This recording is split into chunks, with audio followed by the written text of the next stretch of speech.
بسم اللہ الرحمن الرحیم اعوذ باللہ من الشیطان الرجیم بسم اللہ الرحمن الرحیم الحمدللہ رب العالمین والعاقبۃ للمتقین والجنۃ للموحدین والنار للکافرین الصلاۃ والسلام علی اشرف الانبیاء والمرسلین مولانا مقتدیٰ ابو القاسم محمد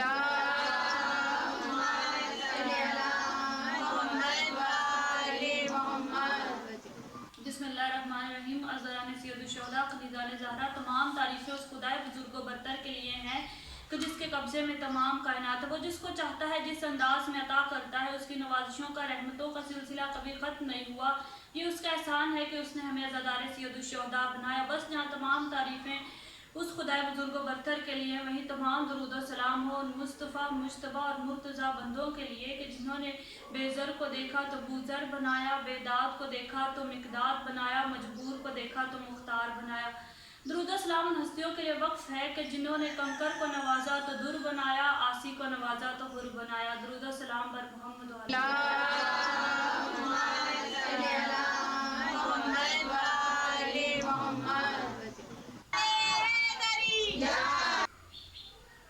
بعد نماز یہ ایک کام ضروری ہے. غور سنیں, ایک چہرے تک میرے نظر ہے الکشی بیٹھے ہوئے سمجھ گئے ہیں کہ کون سا کام ہے. غور سنیں, بعد نماز یہ ایک کام ضروری ہے, ارے اس کے بغیر تو میری نماز ادھوری. ادھوری یا نامکمل. غور سنیں گا دوبارہ سے, بعد نماز یہ ایک کام ضروری ہے, اس کے بغیر تو میری نماز ادھوری ہے. ارے جس پر خدا کرے اس یزید پر دن میں تو ایک بار لعنت ضروری. یزید پہ لعنت پیش ہے.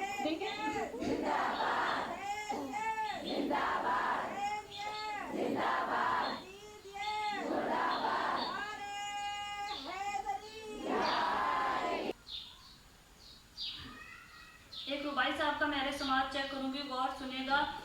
انسانوں نے اس دنیا کو گناہوں کا پیکر بنا رکھا. غور سنیے کہ چہرے تک میرے صاحب کا میں سماعت چیک کروں گی. انسانوں نے اس دنیا کو گناہوں کا پیکر بنا رکھا ہے, ارے برائی پر اچھائی کا پردہ چڑھا رکھا. غور سنیے گا, انسانوں نے اس دنیا کو گناہوں کا پیکر بنا رکھا ہے, برائی پر اچھائی کا پردہ چڑھا رکھا ہے. ارے بچانی ہے تجھے سلطنت تو اے رب اسے ظاہر کر جس کو پردے میں چھپا رکھا ہے.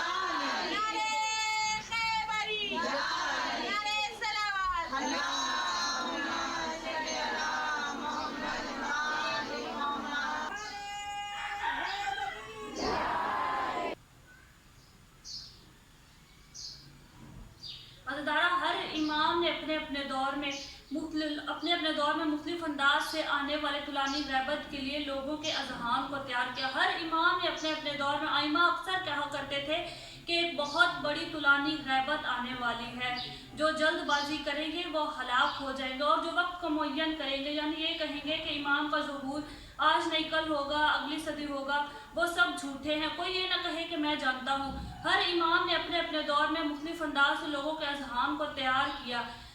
خاص طور پر آخری کے جو 3 امام تھے انہوں نے لوگوں کے ذہنوں کو تیار کیا بڑے گہرے انداز سے, تاکہ لوگوں کو معلوم ہو کہ غیبت میں کس طرح سے وقت گزارنا ہے.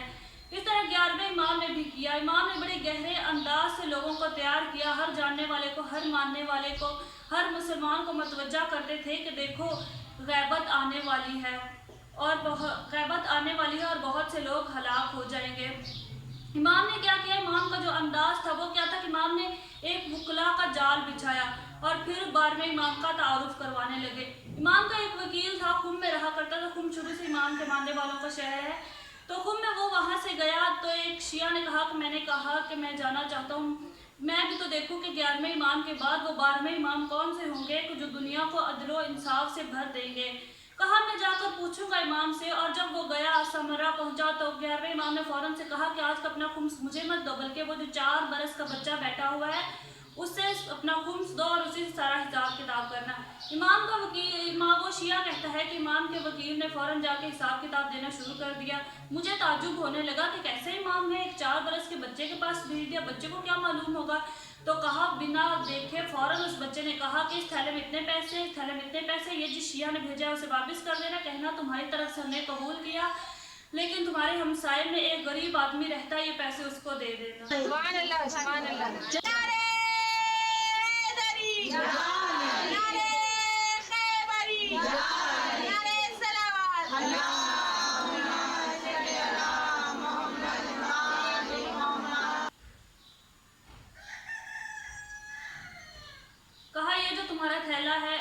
इस थैले में इतने पैसे, ये थैला हमने कबूल नहीं किया। कहा क्यों? कहा इस थैले में इतने पैसे हैं, लेकिन ये जिस शिया ने भेजा है उसने अपने भाई का हक मार रखा है, अपने हमसाये का हक मार रखा है। हम गस्बी पैसों से खुम्स नहीं लेते, उसे कहना वापस कर दे। कहा ये जो तुम्हारा थैला है इसमें इतने पैसे, इतने दिरहम है, इतने दिनार है। कहा नहीं मौला, इसमें इतने नहीं, इससे ज्यादा है। कहा नहीं, अभी बैठ के गिनो, जितने मैंने कहे हैं उतने ही होंगे। उसने गिना। कहा नहीं मौला, जो आपने कहा था वो भी नहीं है, जो मैंने कहा था वो भी नहीं है, बल्कि कुछ और है। इमाम ने कहा नहीं, दोबारा गिनो, ऐसा हो ही नहीं सकता, जो मैंने कहे हैं वही होंगे। और वो शिया ताज्जुब से देख रहा था, कहता है कैसे इस बच्चे को सब कुछ मालूम है। अब उसने दोबारा गिना। कहा मौला, जितने आपने कहे थे उतने ही दिरहम है, उतने ही दिनार है। मौला ने कहा ये पैसे हमने कबूल किए, जब वापस जाओ तो तुम्हारी बस्ती में एक बेवा खातून रहती है, उसके यतीम बच्चे हैं, ये पैसे उसको दे देना। अब वो साथ शिया आया था, बैठा देख रहा था, ताज्जुब से कहने लगा मौला आप कौन है और ये सब बात कैसे जानते हैं कि बिना देखे आपको मालूम है कितने पैसे हैं, आप नाम तक जानते हैं, आप ये भी जानते हैं कि किसने किस नियत से भेजे हैं, जायज है या गस्बी पैसे हैं।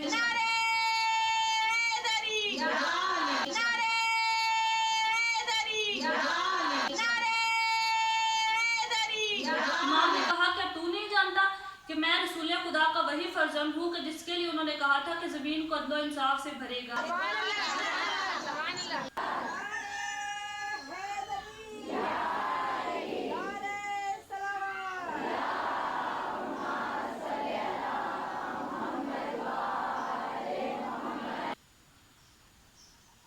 अब जरा गौर से देखो तो मेरे मौला की विलादत किस अंदाज से हुई है कि अक्सर जवासीस आते, यानी सबको पता था कि रसूल खुदा ने वादा किया है कि मेरे 12 वसी होंगे, 11 ये है, 12वें ने आना है, तो जैसे ही वो आए उसे किसी ना किसी तरह कत्ल कर दे, शहीद कर दे। तो अक्सर इमाम के घर जवासीस आते थे, खवातीन आती थी खिदमत के घर से। अब्बासी अपनी खवातीन को भेज देते थे कि जाओ खिदमत के घर से ही चली जाए करो, इमाम के अज़वाज के ऊपर निगाह रखो, जैसे ही आसारे विलादत हो फौरन बादशाहों को खबर कर देना। तो ऐसे हालात में इमाम ज़माना कैसे विलादत हुई कि हर वक्त मतलब अक्सर जवासीस होते थे, आते थे। तो एक रात जब निमा शोबान की रात इमाम हसन अस्करी ने अपनी फूफी हकीमा खातून से कहा कि फूफी अम्मा आज हमारे घर पे रुक जाइएगा, क्योंकि वो जिस 11वें का रसूल खुदा ने वादा किया, वो जिस 12वें का रसूल खुदा ने वादा किया है ना, आज उसकी आमद है। तो जनाब हकीमा खातून बड़े ताज्जुब से कहती हैं कि ए मेरे बेटे किस वजह से विलादत है, कोई सारे विलादत ही नहीं। तो कहा फूफी अम्मा नरजिस खातून के हुजरे में रहिएगा, आज रात विलादत की रात है।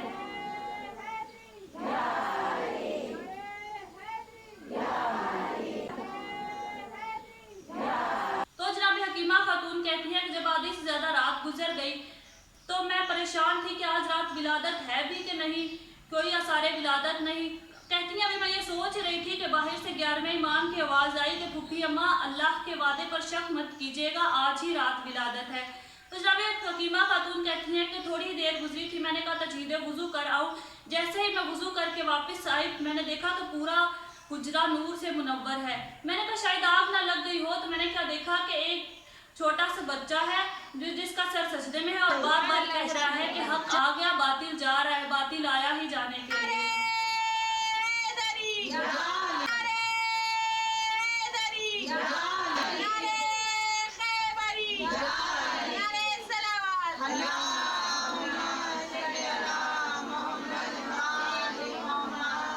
तो जनाब हकीमा खातून कहती हैं कि मैंने जाके बच्चे को उठाया तो मैंने देखा कि बच्चा इस कदर मुनव्वर है, इस कदर नूर है बच्चे के चेहरे पर कि ऐसी सूरत मैंने हमेशा आइमा की शक्ल में देखा है, ऐसा नूर। तो जनाब हकीमा खातून कहती है कि मैंने बच्चे को सलाम किया तो बच्चे ने फसीह बलीग अरबी ज़ुबान में कहा कि फूफी अम्मा आप पर भी सलाम हो। जनाब हकीमा खातून कहती हैं कि फ़ौरन से बाहर से 11वें इमाम की आवाज़ आई कि फूफी अम्मा मेरे बच्चे को मेरे पास ले आइए। जनाब हकीमा खातून कहती हैं कि मैं बच्चे को जैसे ही लेकर गई 11वें इमाम ने फ़ौरन आगोश में लिया, चूमा और कहा ए मेरे बेटे आप पर सलाम हो। तो जनाब हकीमा खातून कहती हैं बच्चे ने फसीह बलीग अरबी ज़ुबान में कहा कि सलाम हो मेरे जद रसूल खुदा पर, सलाम हो मेरी दादी जहरा पर, सलाम हो मेरे दादा अली और मुर्तज़ा पर, सलाम हो मेरे अजदाद हसन व हुसैन पर। इसी तरह जनाब हकीमा खातून कहती हैं कि सब के नाम लेकर कहा कि ए मेरे बाबा आप पर भी सलाम हो और मुझ पर सलाम हो कि अल्लाह ताला ने इस खानदान को चुन लिया कि ज़मीन पर अदलो इंसाफ कायम करे।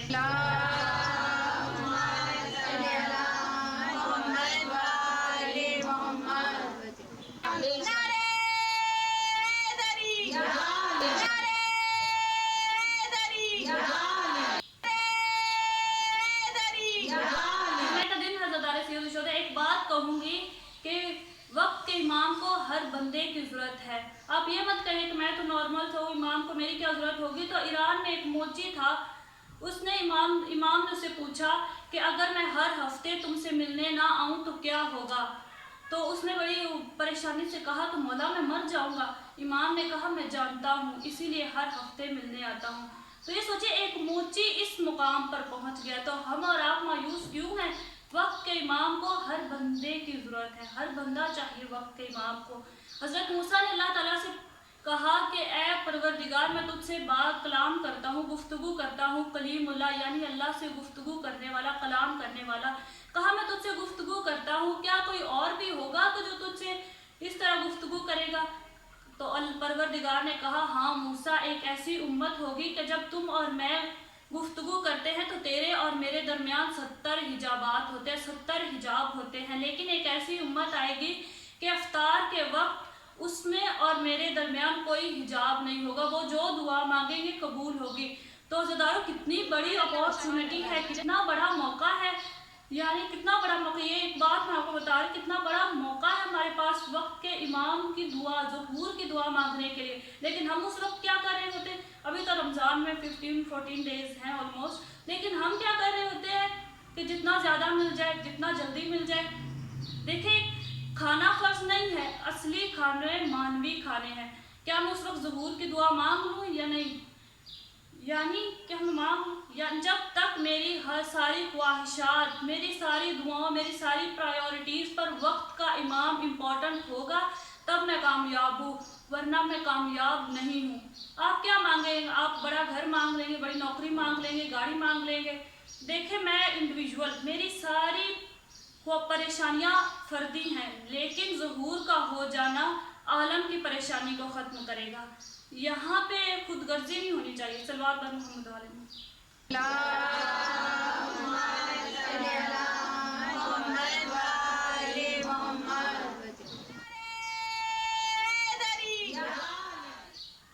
देखें, यहाँ पे खुदगर्जी नहीं होनी चाहिए। करबला को मानने वाले कभी भी खुदगर्ज नहीं होते। करबला सैक्रिफाइस है, इसार है, कुर्बानी है। करबला हमें रास्ता दिखाता है कि तुम्हारा कुछ नहीं, सब खुदा का। जो वक्त का इमाम है उसके गिर्द घूमते रहो। और करबला वालों ने इमाम के गिर्द घूम कर दिखाया है। तीर खा लिए, सब खा लिए, लेकिन इमाम को तीर नहीं लगने दिया जब तक जिंदा रहे। अगर हम सारी जिंदगी भी ये दर्द सुनते रहें और अपने वक्त के इमाम पर कुर्बान ना हो तो फिर हम क्या कर रहे हैं, कोई फ़ायदा नहीं है, सब बेलौस है सब सुनने का। जब तक हम ये सारा दर्द सुनते रहे और अपने वक्त के इमाम पर कुर्बान ना हो तो फिर हम क्या कर रहे हैं। ज़रारो ईरान एक आलिम दीन एक वाक़या बयान करते हैं कि जो ट्रक ड्राइवर होते हैं, जो सामान इधर से उधर लोड करते हैं, उन्होंने कोई 50-60 साल पुराना वाक़या बयान किया।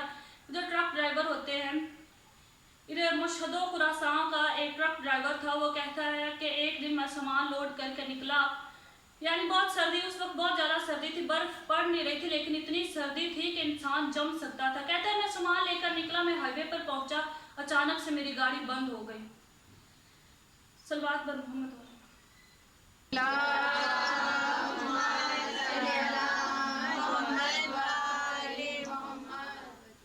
कहता है कि अचानक से मेरा ट्रक बंद हो गया, क्योंकि मैं खुद भी एक ड्राइवर था। मैं बाहर निकला, मैंने देखा कि यहाँ पे मसला होगा, यहाँ पे होगा, सब कुछ कर लिया, लेकिन ट्रक स्टार्ट नहीं हुआ।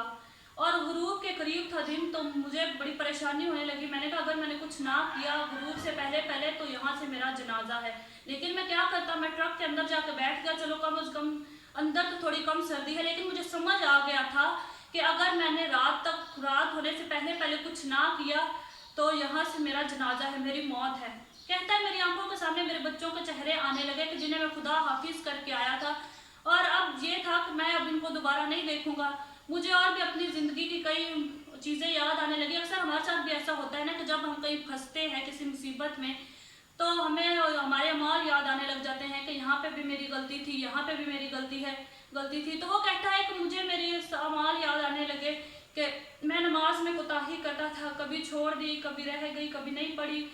और एक और बुराई थी मेरे अंदर, वो उस आलिम दीन ने भी बयान नहीं की। कहता है ये 2 बुराइयां थी मेरे अंदर। मैंने फ़ौरन से वक्त के इमाम को पुकारना शुरू किया।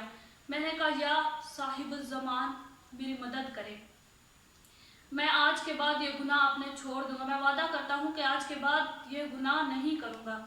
تو کہتا ہے ایک میں نے یہ کام کیا اور ایک اللہ تعالیٰ سے گریہ کیا، فریاد کی کہ اے پروردگار مجھے اس مصیبت سے نکال۔ تو کہتا ہے کہ میں نے دیکھا کہ سامنے سے ایک شخص آ رہا ہے جس کے ہاتھ میں ایک پانا ہے۔ میں نے سوچا شاید یہ بھی کوئی ٹرک ڈرائیور ہوگا جس کی اپنی گاڑی خراب ہو گئی ہوگی۔ تو کہتا ہے وہ میرے شیشے کے پاس آیا، کہتا ہے کیا ہوا؟ میں نے کہا، کہتا ہے اچھا میں صحیح کرتا ہوں۔ میں نے کہا نہیں رہنے دیں، کہتا نہیں میں کرتا ہوں۔ تو کہتا ہے جیسے ہی اس نے کچھ کیا تھوڑی دیر بعد ٹرک سٹارٹ ہو گیا۔ کہتا ہے وہ میرے شیشے کے پاس آیا، میں نے کہا کہ آئے میں آپ کی اب گاڑی چل کے صحیح کر دیتا ہوں، آپ کی بھی کوئی مصیبت ہوگی، آئے میں آپ کی مدد کر دیتا ہوں۔ تو وہ شخص کہتا ہے نہیں میری کوئی مصیبت نہیں ہے۔ تو کہتا ہے ایسے کیسے ہو سکتا ہے، آپ نے میری مدد کی ہے تو میں بھی تو آپ کو کچھ نہ کچھ دوں گا نا بدلے میں۔ کہا میرے پاس کچھ پیسے تھے، میں نے کہا چلو۔ تو کہتا ہے نہیں ہمیں کسی چیز کی ضرورت نہیں ہے، بس جو تم نے عہد کیا ہے نا اس کے اوپر قائم رہنا۔